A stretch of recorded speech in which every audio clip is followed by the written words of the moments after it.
Hello and welcome to everyone joining us. I can see some people coming through, so we'll just wait a few more minutes to let everyone come through.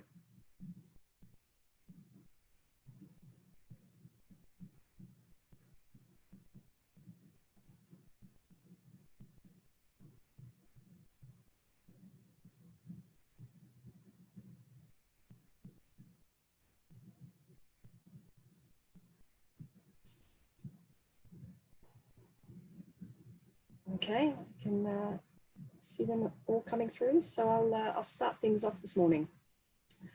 Hi, my name is Samantha Martin, Marketing Manager of Reed Exhibitions Mining Portfolio, comprising of Amex, QME and WA Mining, and I'll be supporting today's presenters. Today's episode is part of a series of webinars that have been released covering a broad range of topics. This session is presented live and you'll have the ability to submit questions via the chat box, and these questions will be answered at the end of today's presentation. I'm pleased to introduce today's speaker, Osvaldo Urzúa and Rick Gross. Osvaldo has over 20 years of experience in mining, innovation, collective action, and shared value. He's worked extensively as an independent consultant for leading mining companies, including over 10 years at BHP, across operational and corporate roles. Osvaldo continues to play an influential role in the development of mining and mining innovation policy in Chile and across LATAM. Rick is the former CEO of Mets Ignited, one of the 6 industry growth centres which are at the core of the Australian government innovation policy that developed Australia's sector competitive plan, the Australian Met sector. Rick has an extensive global network and is the chair of TI Mining, executive chair of Optica Solutions, and provides advisory support to emerging technology companies. I hope you all enjoy today's session and we'll get underway.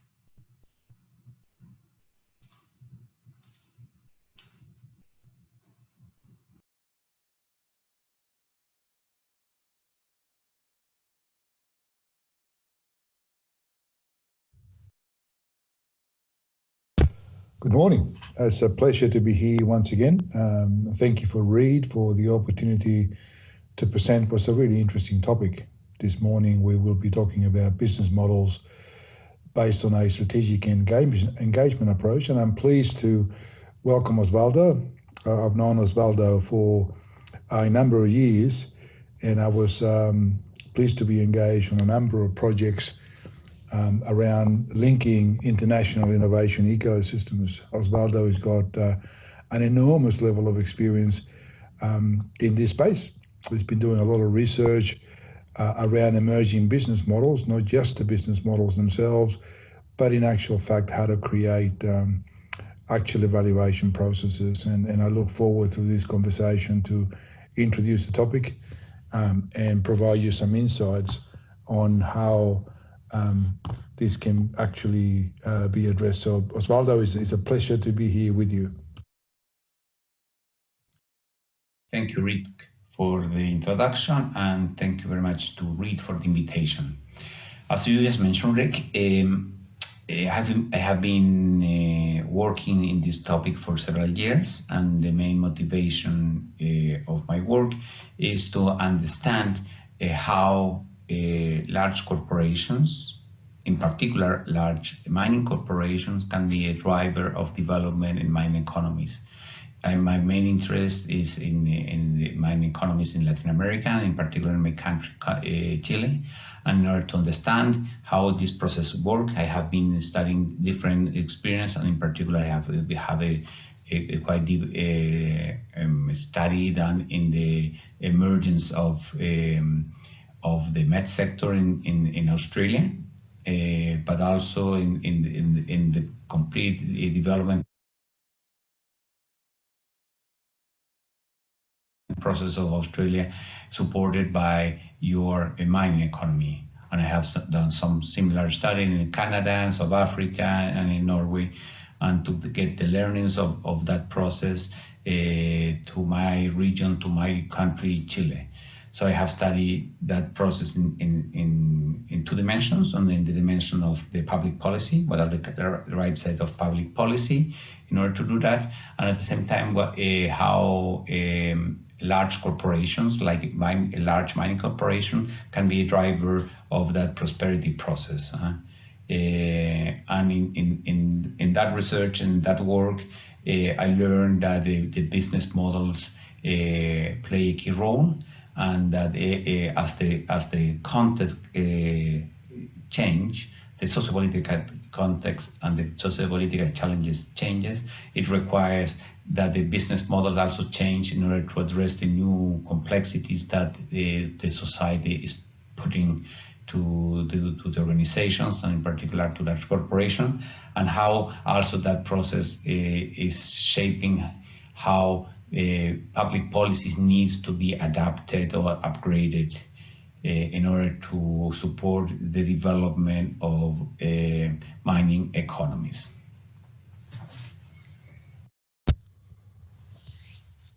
Osvaldo, the topic of social license has been in vogue for some time. The very essence of social license suggests the need to ask permission. So in this context, it was pleasing to see that in August 2019, the Business Roundtable announced a fundamental commitment to all stakeholders, not just the long-standing view that shareholder profit is the sole purpose of corporations. So the questions are, does the Business Roundtable announcement give you comfort that there is a real shift emerging?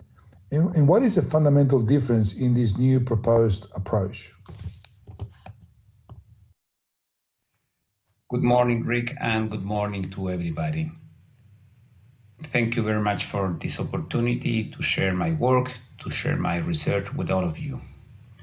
Rick, going to your question, I think this is more than an emerging trend. I think this is a very well-established trend that is shaping business decisions almost everywhere. In particular, large investors are taking a very active role in shaping business decision-making process and in shaping the definition of business purposes.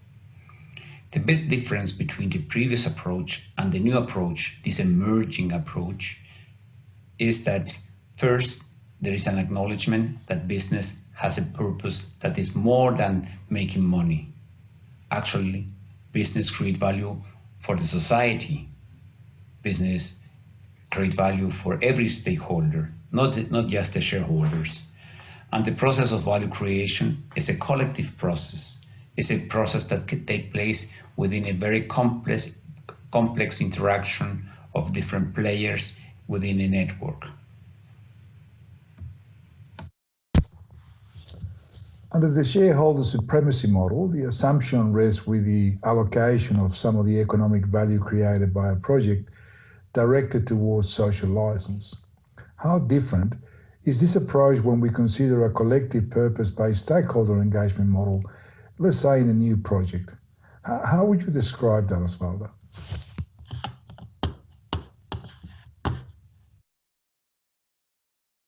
The main difference is how social value creation and economic value creation is integrated in business decision-making process. In the shareholder supremacy approach, there is a sequence. First, you create economic value for shareholders, and once you get a profit, you take part of that profit to give back to the society through social investment or CSR. So you make money first, and then you also spend some money to make good. In the collective purpose-based stakeholder engagement approach, both dimensions, making money and making good, are integrated. So every time that you make a decision, for instance, when you define your energy strategy, or when you define your water strategy, or when you define your procurement strategy, you take into account the impact that that decision is taking in the economic value, but also in the social value that that decision will drive or will generate. Usually, the more traditional business models have a very good understanding of what would be the impact of that decision in terms of economic value creation. And you have different tools, different experience, different skills to make a proper assessment in terms of value and in terms of risk.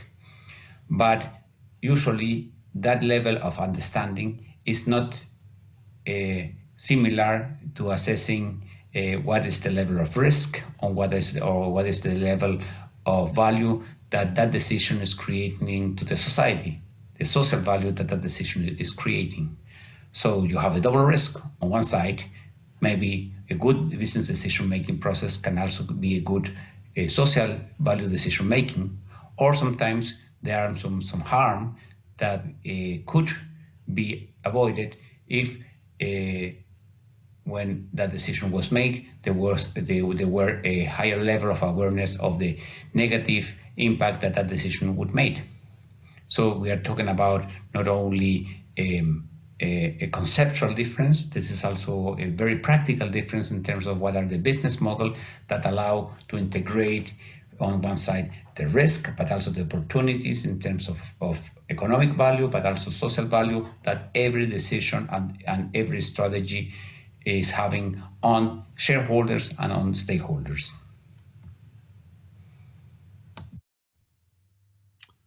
Osvaldo, the recognition of the quality of the engagement with stakeholders has to be a critical aspect of any project. Is it possible to align both shareholder interest and stakeholder interest? The point here, Rick, is a bit different. What is possible is to assess whether stakeholder interest can be aligned with shareholder interest. The idea or the aim is to avoid to make a blind decision. If the interest of the majority of the stakeholders is aligned with the interest of the shareholder, well, then make the decision. But if it is the opposite, if the majority of the stakeholder interest is in opposition to the interest of the shareholders, and that decision on that position is a very strong position, well, then probably the best decision is not to make that investment or not to make that decision. It's not always possible to align both interests, but the idea is to avoid, if that's the case, if you're going into a business that is facing that level of risk, probably the wise thing to do is to avoid to make that decision.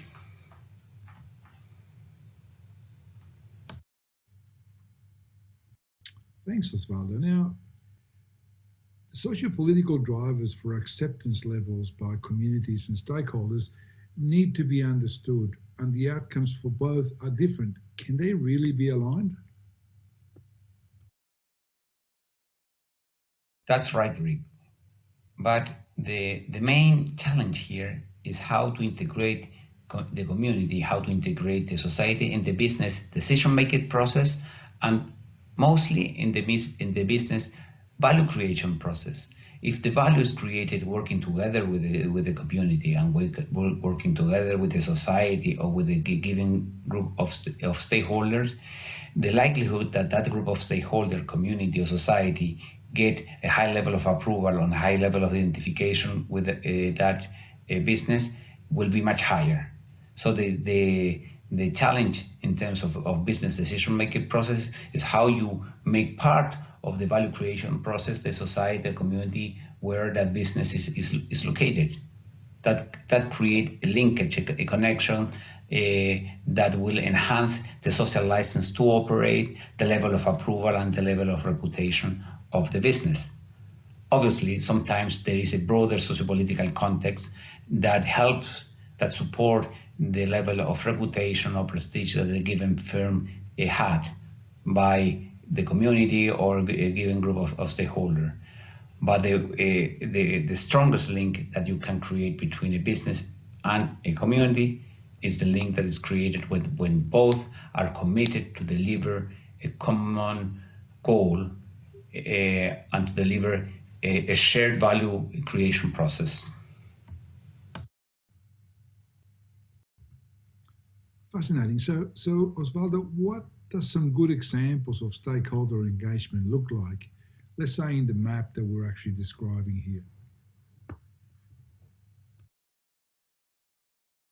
It's important to understand first that stakeholders is a quite heterogeneous group. It's not homogeneous. So you have a group of stakeholders that oppose to the company, a group of stakeholders that accept the company, that tolerate the company, or that feel a strong identification with the company. and to map and to understand how powerful or how strong are those connections is fundamental to understand what is the level of social license to operate that company has. So the challenge is at first is to get that picture, to understand what is the position and to map the position of the different group of stakeholders. What is the source? What is the reason why that level of acceptance or that level of opposition exists? And then, based on that, to assess whether it is possible to drive, to move the stakeholders that are at the lower left side of this graph to the upper right side, where are the group of stakeholders that has a much stronger connection and much stronger level of acceptance to the company based on being a partner in the process of value creation, creating value in a collective way. They understand the business, they understand the challenges, they understand the problems, and because of that they are able and they have the skills, and because of that they are able to work together with the company to deliver the value that a business strategy or a business proposition has. Okay, so if we now think about this approach, how would an all-encompassing vision statement read? And what would be the strategic pillars that need to be considered in such an approach? To address your question, Rick, let's review or see an example. Here we have a vision statement of the strategy of a given mining company. You can see also the strategic pillars that will deliver the value proposition that is suggested in this vision.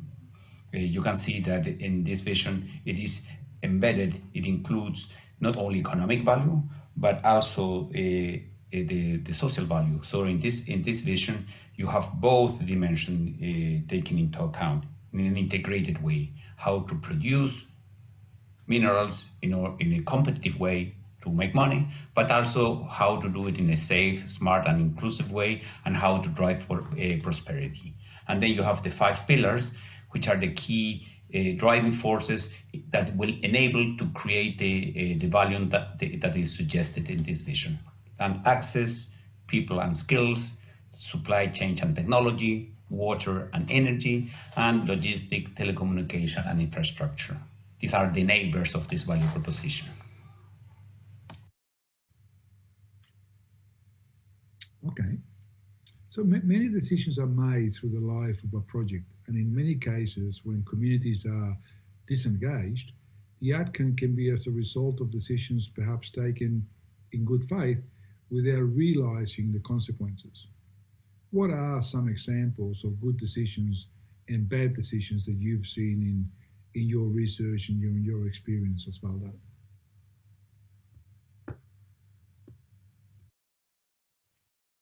And here you have the 2 options of how to address the strategic decision that needs to be made in order to address the challenge related to the 5 strategic pillars: land access, people, supply chains, water and energy, logistic, and telecommunications.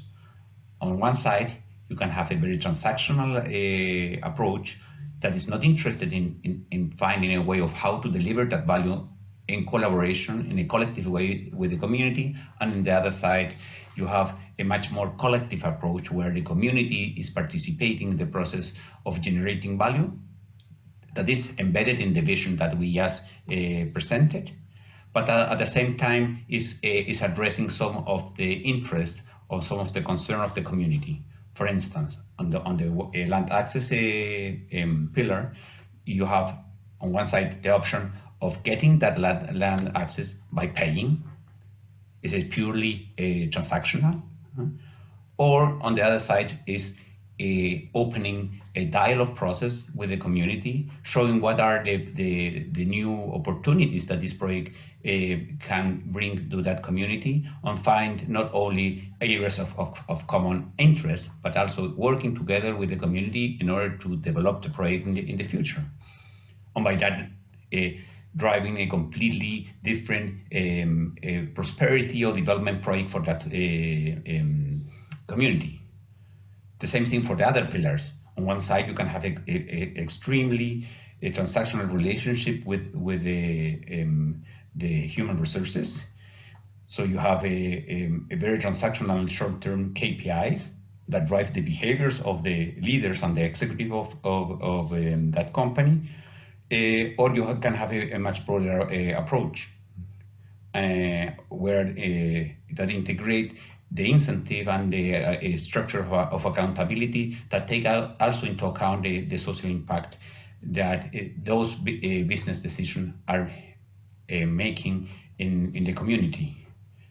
On the supply side, you can have a very narrow approach in terms of purely transactional, or maybe you can build a relationship with your complete local supply chains in order to thrive, to trigger the development of the MET sector, the mining equipment and technology service sector, and by doing that, supporting the development of innovations that will impact the community beyond this particular project, and can also help to transform the broader economy in a broader sense.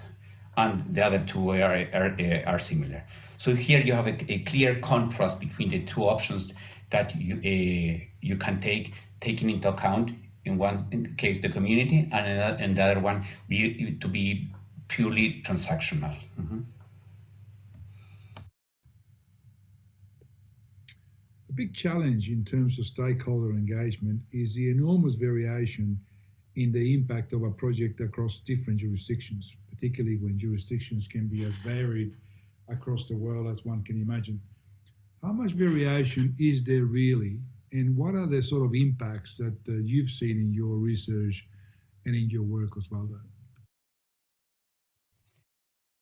Indeed, Rick, stakeholder engagement is very context specific.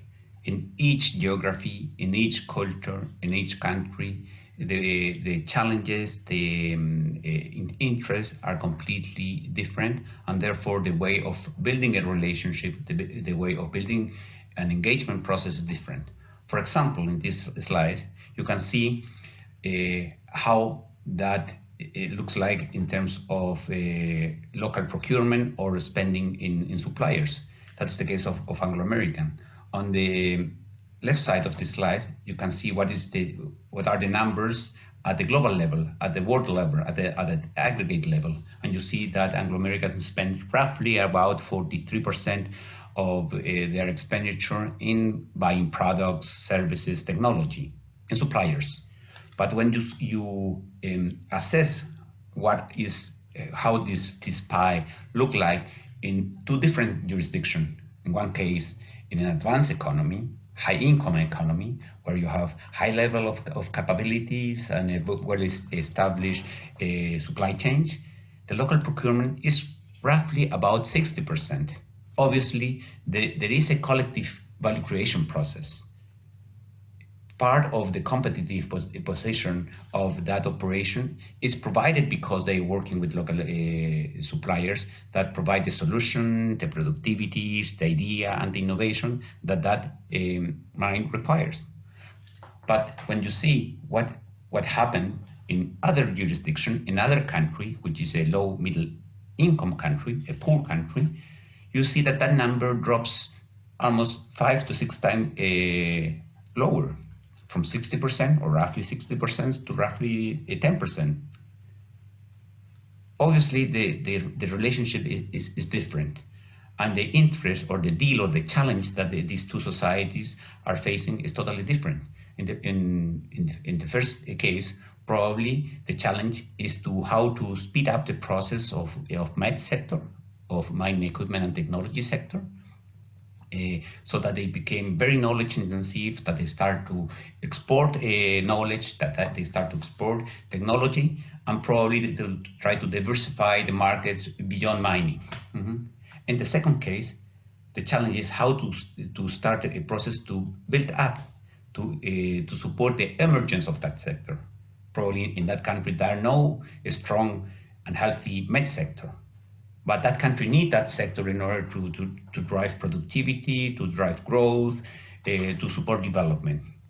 So you see, the solution or the deal that the company needs to make with the society, with the community, in partnership obviously with the government, is totally different. And this numbers is a fantastic example that illustrates that point. Excellent. Now, going on to the next sort of topic, social license and stakeholder engagement has become more complex. Better communications, better education, the wider acceptance of climate change and recognition of finite resources are all far more evident than 10, 20, 30 years ago. Are governments' roles also changing and or should they change? Every country, every government is a little bit different, so there is a single answer about how much a government needs to change in order to embrace or to support or to enable to pursue this new approach that we have been discussing. What is clear that over time societies change, there are new complexity, there are new challenges, there are new expectations. So the institutional arrangement, the law, the regulations need to change. It needs to be permanently updated in order to be able to address the new complexities, which was the case some decades ago. So by having the legal license to operate, by getting the permits, a significant part of the social license to operate was also granted. But as the society evolved and new challenges started to emerge and new expectations started to emerge, and also new problems like environmental problems or equality problems, the government and the institutional arrangement need to evolve in order to be able to address those challenges, which hasn't been the case in many places. And on one side, the government wanted to do that work on its own, and in order to get the resources to fix those problems, establish a quite transactional relationship with the companies instead of establishing a more collaborative approach and leveraging social investment with private investment and the other way around. And on the side of the companies, sometimes they get a little bit nervous, and instead of supporting the process of upgrading and updating governance capacity, started to replace government with social investment. But the problem is that companies don't know how to govern. They know how to run a company, how to run a business, which is a completely different activity to how to run a country or how to govern. Creating some inefficiencies that leads to a higher level of mistrust towards the government and also towards the companies by the society. And that is what is eroding the social capital that is essential for getting the social license to operate of any economical activity. So a key challenge of regulations and government is to shaping or to supporting creating a common area of interest between companies, suppliers or value chain and the community. So if you have a common area of interest on each groups of players, company, value chains and community can participate in the process of value creation, and that is supported by the government, the capacity to deliver that any value proposition will be much higher, and the support of the community to that company, but also to all the suppliers that belongs to the value chains that feed or provide the solution that that company requires, will be much stronger. It can be the case that some of the players in that game, company, value chains, and community, doesn't have the capacity, or because of some barriers are not able to participate in the process of value creation, which is illustrated in the right side of this slide. So on the upper side, we can see that the area of common interest is huge. So you can make a good deal in terms of integrating the interests or the purposes of company, community, and suppliers. And you can have a triple win game, a win-win-win for everybody, to create a collective action or value creation process.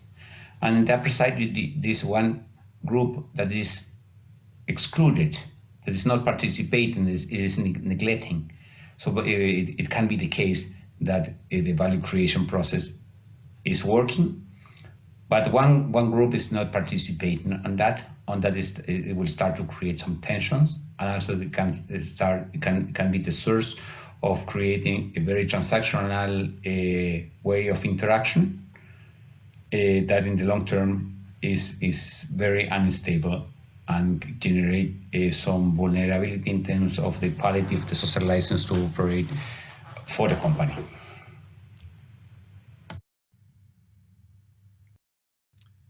The challenges are many, Osvaldo. Social investment is complex. Communities across the world vary significantly in terms of demographics, economic maturity, and cultures. Are we, as an industry, well equipped to transition? And what can be done to prepare our organizations?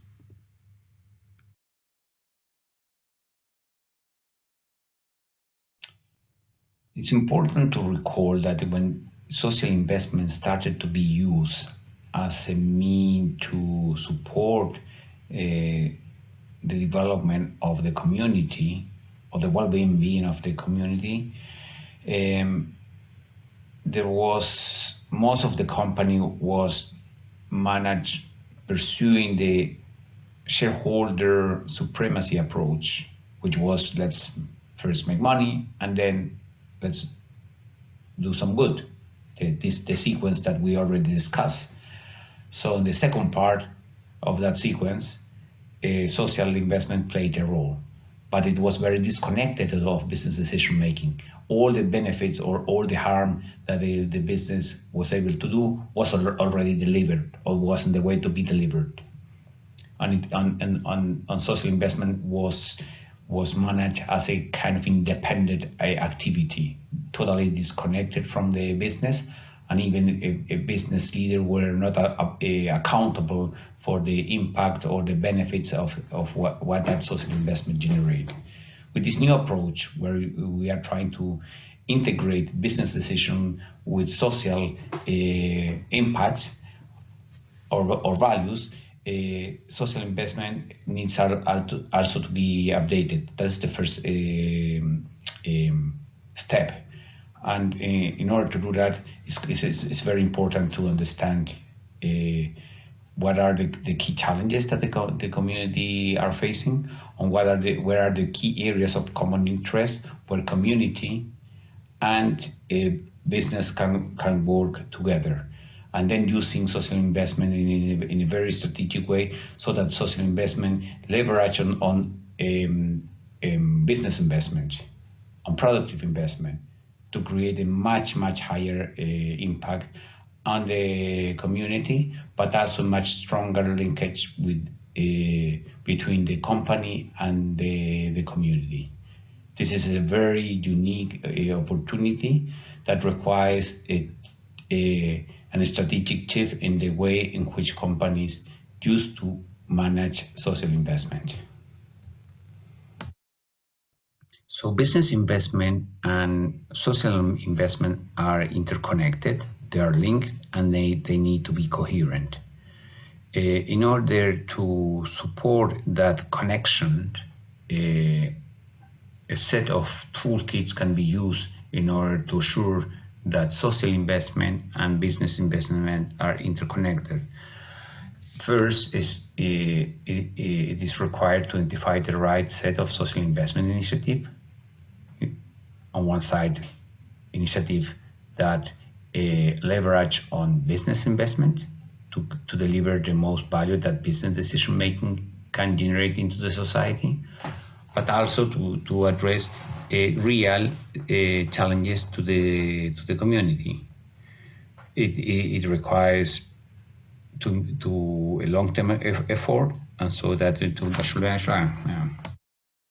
So social investment and business investment are interconnected, and they need to be coherent so that each one supports the process of value creation of the other. In order to do that, social investment systems needs to find a way to identify the right set of initiative, the right set of investment that will allow to have this mutual support or the leverage of social investment to business investment and the other way around too, to improve the existing social investment initiative that requires to be upgraded and updated according to the new context, to keep monitoring it in order to identify what are the impacts that those investments are generating, and also to set the right set of accountabilities in order to deliver the full value potential that social investment can deliver. It requires not only a good selection, but also the right level of accountability by having part of the business to be also accountable of the performance and the impacts that social investment is doing.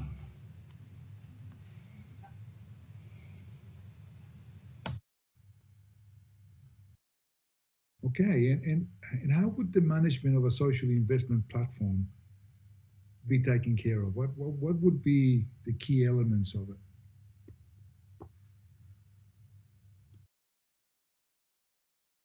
So social investment require an assessment system to identify the performance, to identify the social investment, but also to assess the performance of the current portfolio of social investment, to have a reporting system to support that, to have a system to assign accountabilities or to find how to be held accountable for the impact of that social investment, and also to have analysis of the complete portfolio of social investment working together in connection with business investment.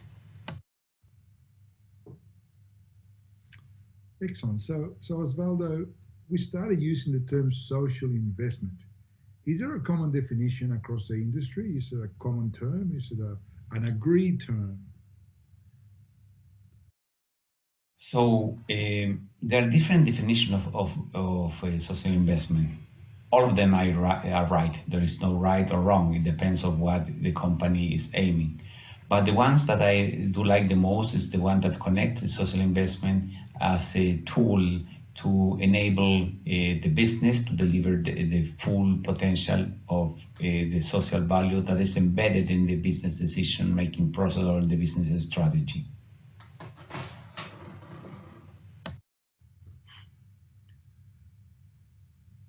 Okay, Osvaldo, so let's move on to the next stage. I think it's really interesting. Much of the work in this space often feels highly subjective to me. What work have you undertaken in your research, Osvaldo, to endeavour to bring objectivity to the evaluation process? And is it possible to get a comparable quantitative result across vastly different jurisdictions? I don't think that social investment is subjective. I think the problem here is a little bit different. Sometimes when the companies have experienced some problems with their social license to operate, they expect that social investment will solve that problem. And usually when you have that problem, it is not because of the quality of your social investment. It is because of the impacts that your business decision has been making. So you're looking at or companies sometimes are looking at in the wrong place to find out what is the source of the reason behind not getting a higher level of support by doing more and more social investment. Is a misunderstanding of what is the real reason behind the acceptance, the tolerance, or the opposition of a company. But on social investment can be, be managed very systematically and be very objective. The tool that we have been developing in order to have a proper management system of social investment, take into account 6 dimensions that are the ones that are represented here. You can, assess what is the relevance and to what extent you can replicate or do this initiative again, and you can rank that, you can assess that. It's not easy. It requires skills, and it requires the right set of tools, but you can do it. To design the initiative with a high level of involvement and participation of the community that will benefit of that, avoiding any kind of paternalistic approach. To work with high level of technical competence. The issues that you usually are trying to address with social investment are complicated issues, so you need experts in order to have a proper to addressing properly those challenges. To have this kind of integrated view of the impact of social investment and business investment. Needs to be a consistent and coherent assessment of the effect or the impact of both investment working together, to having this right side of accountability. The social investment can be done by the independent republic of communities or in isolation with the business decision-making process. And obviously, at the end, you need to put the right level of effort to communicate right what the initiative is about, and also to manage the expectations behind that social investment. It's fascinating to recognize how detailed the work that you're undertaking, Osvaldo, is delivering clarity around the world of social investment. So are there any barriers to success, and what are some of the common barriers you've come across in your work over the last 10 or 15 years, Osvaldo? There's a long list of barriers or challenges in order to have a high impact social investment, and you have here a long list that you can see, review later on. But probably the most important one is that first is not to having social investment connected to business investment, and now to link a business leader to social investment, to make them accountable about what are the impacts of those investments and how business decisions are also shaping the performance of the impact that you're trying to generate into a community by doing social investment. Then another level of problems of barriers, a little bit of usually a paternalistic approach, instead of working together in a little bit more humble way with the community, and in some cases to also having a compliance-based approach instead of getting a real and deep engagement. Just having a kind of a checklist to check against some kind of international standards instead of working together hand by hand with the community. Now, Osvaldo, you and I have gone through this table in great detail, and there's a lot more detail behind when you start to look at the specific criteria, which we deleted from this particular slide because of the density of it. This is a complex table, but highlights the level of detail that you have really accomplished in your research.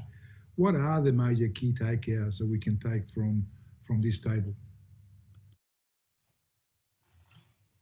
It looks a little bit complex, but in practical terms, it's not that complex. It's just a table to rate what is the level for each of the 6 dimensions that define the quality of social investment, generating a ranking that ranks from 1 to 5, being number 1, that is very poor or low level, and 5 being a high level of quality for each of the dimensions that define the quality of social investment. And then you have a kind of simple statement that guide you in the assessment of each of the criteria for a given set of social investment initiative. So by using this table, you can select the right level of initiatives. It can be a selection tool, but also you can monitor and assess how the different social investment initiatives are being implemented. Osvaldo, it's been a fascinating 30 minutes. I guess in closing, I would make the following observations. There's no doubt that leading thinking, in line with your extensive research and work in this space, is heading to a much higher level of sophistication, particularly when we're now seriously considering well-defined qualitative analysis possible around social license investment. You highlighted also that the real need to understand the nuanced variation of needs within each of the jurisdictions, and the fact that we can actually have qualitative measurements that can compare these different jurisdictions is perhaps a level of sophistication wasn't available 5 years ago. No doubt, from our conversation, increased corporate education remains a big priority. One of the things that we haven't spoken about is data-driven sentiment analysis, which we've discussed at other times quite extensively, and certainly would provide extensive short-term and long-term trending insights in an area that we're both doing a fair bit of work together. I guess ultimately, the need for an integrated approach to strategy is certainly paramount. So in closing, firstly, thank you for an amazing half an hour, 40 minutes. And I hand it over to you, Osvaldo, to provide final closing words. Thank you very much for sharing your insights with us. Over to you, Osvaldo. If I have to pick one of the learnings of the many years that I have been working in mining, probably what I will pick is to acknowledge that the need of an integrated approach in order to first to integrate social impact in business decision-making process, not only the business impact, but also the social impact. To integrate the community in that process, so to have a collective approach, so that the community became a business and understand the challenges of the business, and the business understand the challenges of the community, and to integrate business investment with social investment. These are not two disconnected decision-making process. These are not two silos. It's an integrated approach.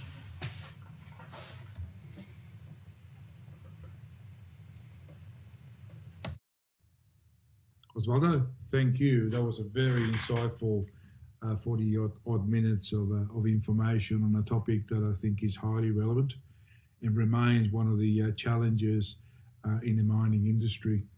We look forward to the questions that are going to follow from this webinar. Anybody that wants a particular discussion, please feel free to get in contact with us. So the contact details are on your screen right now. And also, as a final word, thank you to Reid for putting this webinar on, and we look forward to answering your questions. Thank you. Excellent, Rick and Osvaldo. Thank you so much. I've found that absolutely fascinating, and I know I've got a few questions. So again, just a reminder to everybody watching that if you've got questions, please type them in the chat box and we'll pose them to Rick and Osvaldo. So Rick and Osvaldo, if you want to turn your cameras on and your mics on, we'll get the Q&A underway. Just waiting for... Hi, Osvaldo. Rick, you want to turn your camera on? You need to open it for me, Sam. Do you? Let's see. Okay, that's it. Oh, beautiful. Excellent. So I guess given the shift in business models from shareholder focus to collective purpose agreements, why are companies still so bad at talking about their purpose outside of profit? Osvaldo? Okay. I think the things are moving in the right direction, and it's not that bad. Right? It's a quite significant shift, the shift that needs to be done, and on all the business, on all large corporations has some kind of inertia. But probably one of the things that make things a little bit more difficult is first that the more kind of formal tools that a business has today in terms of defining a budget, making a planning, monitoring and controlling a business is mostly focused in how to deliver the economic value of a value proposition, of a business proposition. There is no the same level of sophistication on the other side. If you go to any business school, probably nobody will teach you the social part of in the business schools. They just teach you the kind of more traditional business part. If you make an MBA or this kind of thing, so there's a kind of a lack of practical tools to integrate it to kind of things, and then also there's a learning process that the industry need to go through by using this practical tool and gaining experience on that. And the other thing I think is about incentive and accountabilities. And you can have fantastic tool, but if you're not held accountable for that, no change will happen. And so far, that is starting to happen. And the organization that is leading this transition is the investment sector. The large investor, they are holding business accountable for their social impact, and their capital allocation is based on that. So probably we're in a kind of a tipping point where we will see the integration of the social angle more frequently now than in the past. Okay, so obviously it's something that's becoming more important for businesses, but you know, social investment has often been just a tick box exercise. How do you get a business to be more collaborative in their approach? I think probably because it's still some kind of remains of the old approach. You know, social investment is not part of the business decision making process. It's a totally independent decision that is made. So you almost have a kind of an independent unit. Sometimes it's corporate affairs, sometimes it's community people that are doing this kind of thing, but they don't participate in the same with the same level of depth in the boards to discuss, to what extent that social investment is affecting the strategy or not. It's a kind of a tool to mitigate some social risk, instead of being a tool in order to integrate the impact that a business decision is having on the community or on the society. So I think the key thing is basically that, is to focus that the main driver of value, all type of value, economic value, social value, even environmental value, is business decisions, are business decisions, are not social investment decisions. And that's not happening yet. So I mean, you both have worked, you know, across the globe. I mean, do governments actively get involved and mandate stakeholder strategies? And if so, does it hurt or hinder the process when government gets involved? I think it's key that to get the collaboration of the government. And probably the problem that government are facing is exactly the same problem that the companies are facing. Now, government became extremely transactional in terms of how to address social issues. So in order to gain the money to solve the problems, to get the resources to solve the problem, they just focus mostly in how to get the right level of taxes, but not focusing in terms of on how to collaborate so that you can use the capacity, but also the resources that the company has and also the community has. So and government probably given is a little bit trapped in this kind of short-term periods of administration. So they need to deliver something over 4, 3, or 5 years. And then it comes an election, and then you need to do something, and then you know having fresh money is the best thing to show something, and then you have a change of administration. So it's a complex problem to be addressed, but I think the using strategically the investment by the government, if you're wise in planning and making a forecast of the sequence of investment that the country needs to do in order to address the key challenges. It can be climate change, it can be education, it can be productivity. Using the sequence of large investment as the backbone of a development strategy, I think is the most powerful tool that the governments can use in order to do both, to help business to thrive, but also to use that sequence of investment as a backbone to create the capabilities to the communities that the community needs to thrive as well. Okay. We've got a question from. Oh, do you have something to add, Rick? Yeah, I was just there's a very good question coming up, but just before we get to that question.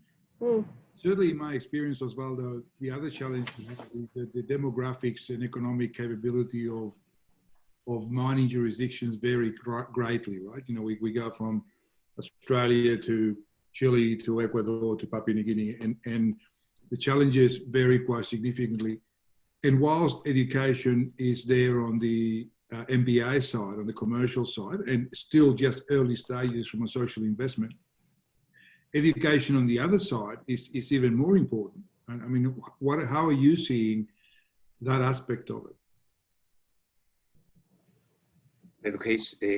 Education in what regard, Rick? Well, education in the context of the ability of communities to effectively engage with mining companies. I mean, you got two to the table, right? And so, you know, even if mining companies are endeavoring to figure out how do we better engage, you've got to be able to develop the capability on the other side as well. I've seen some good examples. Right?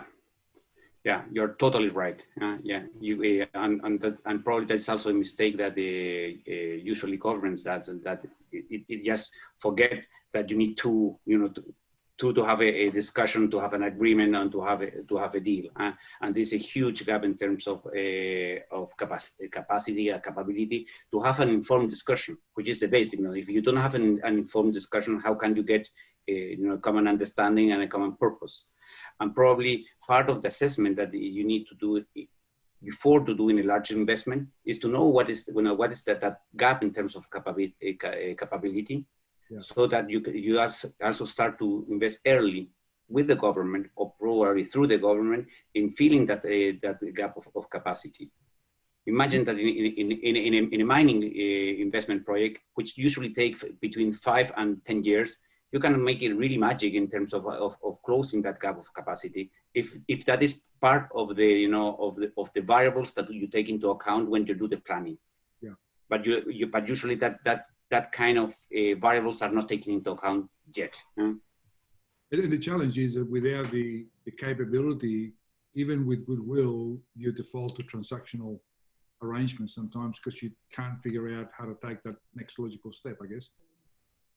Yeah, and sometimes even you spoil the relationship. You start to get the social license to operate by paying.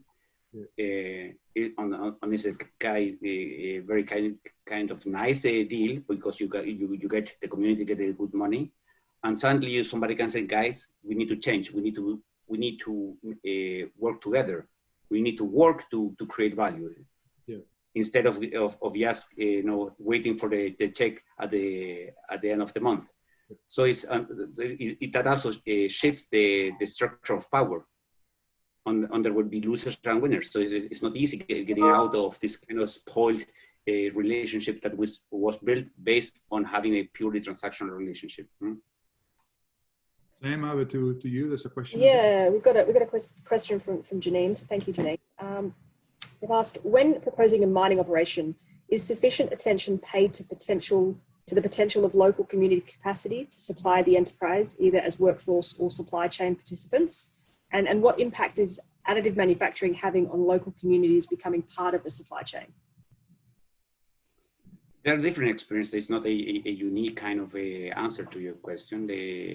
I think one of the most successful experiences is precisely Australia. Maybe it's not the local level, but it's at the regional level. You have done a fantastic work in terms of how to engage with the med sector in order to transform the complete economy and the local suppliers that are part of that med sector. And today there are mining companies are also integrating some standards to their suppliers, so that the suppliers are engaging with their suppliers, so that you can have a little bit more granularity in terms of how this kind of trickle down effect can work also at the very local level. So I've got a couple more questions. So again, if anybody has some questions, type them in the chat box and we'll get to them. If stakeholder support is so vital, why do companies continue to seek forgiveness rather than permission or buy-in during their process? I think we need to be fair. I think that there's a shift and things are changing, but it will be slow. It will be slow.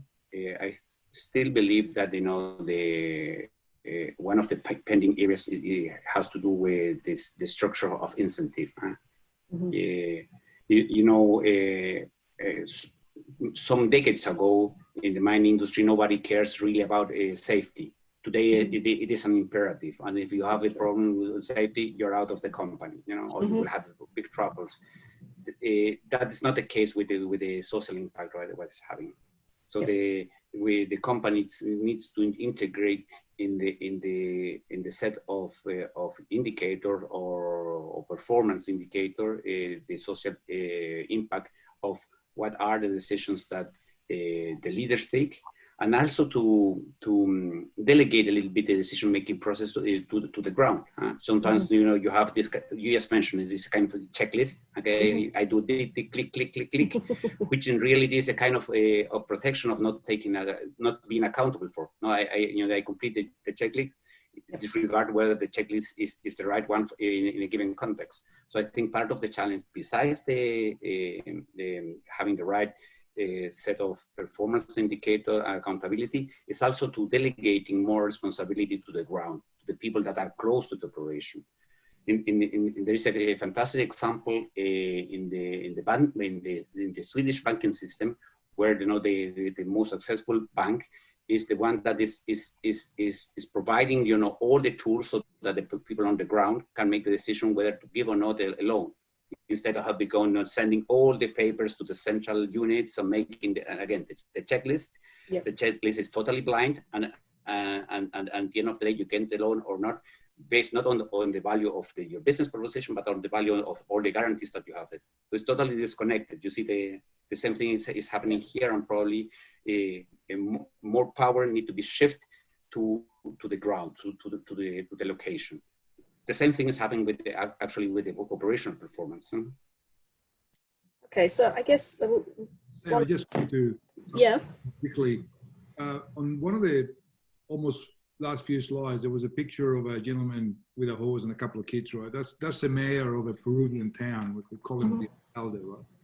And that's a wonderful story of of a community. He's an ex-miner. He's an ex-mining engineer that actually retired to a region. And there was a mining development happening in the area. And the community asked him to kind of help a little bit because he knew a little bit about mining. And as a result of that, he kind of engaged with the mining company, and they started talking about the plans. And the mining company were looking to run an access road to this mine through a side of the hill that was quite steep. And so he said, well, why don't you do it through the other side of the mountain? They said, because we don't want to disturb all the communities. Mm-hmm. And so he said, well, you probably save a lot of money. So what about if we talk to all the communities, and if they're okay, maybe a little bit of the savings can be shared with the community for some, community infrastructure. And so that conversation started from that perspective, and it resulted in an amazing relationship that was highly positive, and it evolved from there. So the other observation that I'm going to sort of throw to Osvaldo is a little bit of it is that I think the stakeholder engagement at times is conservative in its approach. It's trying not to disturb, and in trying to do that, perhaps you're losing opportunities for open collaboration, right? And on the other side, if you're lucky enough to have the knowledge of how a mining company works, they can actually provide ideas on how they could contribute, because that kind of ends up. Osvaldo? Yeah, you're right, and particularly in some countries or some jurisdictions that there is no a strong mining tradition. In the case of Australia, is probably an exception. Everybody knows a little bit of what mining is about and the role that mining has played in the development of the country, and there's a sense of proud of mining.